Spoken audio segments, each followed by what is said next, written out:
शेतकऱ्यांसाठी आजच्या सर्वात मोठ्या टॉप आणि ठळक बातम्या आपण या ठिकाणी पाहतोय। पहिलीच बातमी निघते, फळ पीक विमा 2024चा विमा हप्ता वाढला, शेतकऱ्यांना मोठा दिलासा। पुढली मोठी बातमी निघते, बीडमध्ये वीज पडून एकाचा मृत्यू तर 3 जण जखमी। वाशिममध्ये मुसळधार पावसामुळे अनेकांच्या घरात शिरलं पाणी।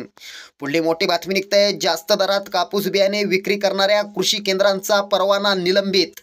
पुढली मोठी बातमी निघते, अकोला जिल्ह्यात कपाशी बियाण्यांचा काळा बाजार, शेतकऱ्यांनो सावधान। पुढली मोठी बातमी निघते, सोलापुरात 8 दिवसापासून मुसळधार पाऊस, जनजीवन विस्कळीत, अनेकांच्या घरात पाणी। पुढली मोठी बातमी निघते, विमा कंपन्यांवर सरकार 4000 कोटींनी मेहरबान, शेतकऱ्यांच्या तोंडाला पुसली पाने। पुढली मोठी बातमी निघते, राज्यात 4 दिवस मुसळधार पावसाची शक्यता, हवामान विभागाचा अंदाज। पुढली मोठी बातमी निघते, सरकारकडून सर्वसामान्यांना दिलासा, रेशन कार्ड आधारशी लिंक करण्याची मुदत वाढली।